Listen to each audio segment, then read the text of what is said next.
realized that nobody really cares about this park. When I just saw this massive truck drive through with BC Hydro guys. They just ripped apart this hedge.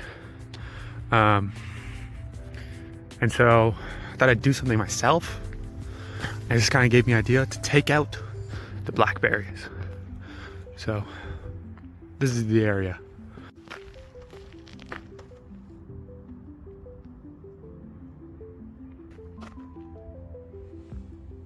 This is footage of me clearing up blackberry bushes on 5 times speed, so you guys don't have to sit through it. I decided to do this project because I feel morally responsible to steward the plants and animals of this land, of this park, because this park feels like my backyard. I grew up here. I played tag and man tracker in the park, and so I know every inch of this park. And I go through this maybe multiple times a day, and so when I pass here, I kind of see these plants. I see the blackberries growing over these plants, and it pains me, honestly, seeing the plants die, be strangled by this thorny, annoying plant. And I emailed some people about this. Nobody really got back to me about moving the invasives, so I just went ahead and did it. People don't really care. So this plant is particularly hard to remove because it does 3 things. It sends out vines over land, and it roots underground, and it grows over. So all 3 things just kind of combine to make it super invasives. And it's not a very good blackberry. It doesn't taste very good. It tastes like ass. The seeds are everywhere. It's sweet and bitter. It's weird.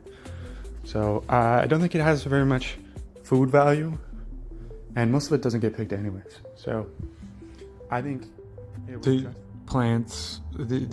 invasive plants don't have the normal fungi and pests that would normally deter such a fast spreading species from overpopulating such an area with such invasive strategy, because these plants really lack genetic diversity because they vine everywhere instead of reproducing sexually like immature species in a native environment would.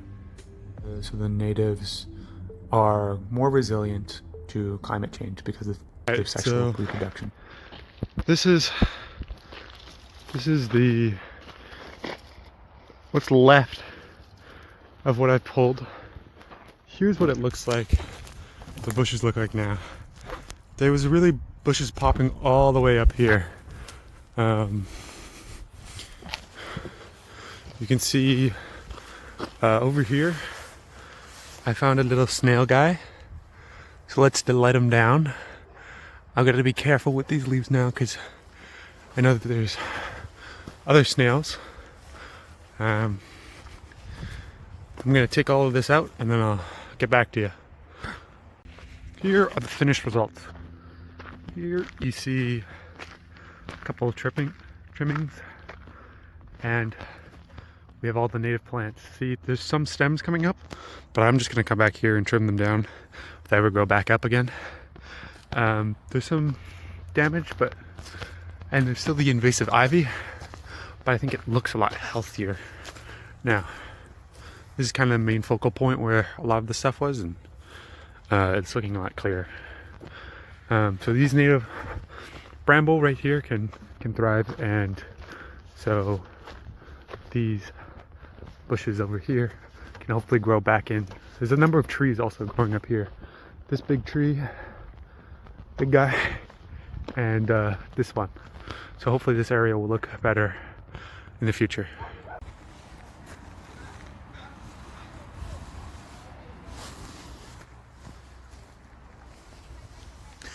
Here we can see a number of shoots of little branches. This I'm pulling apart is one vein, one vine of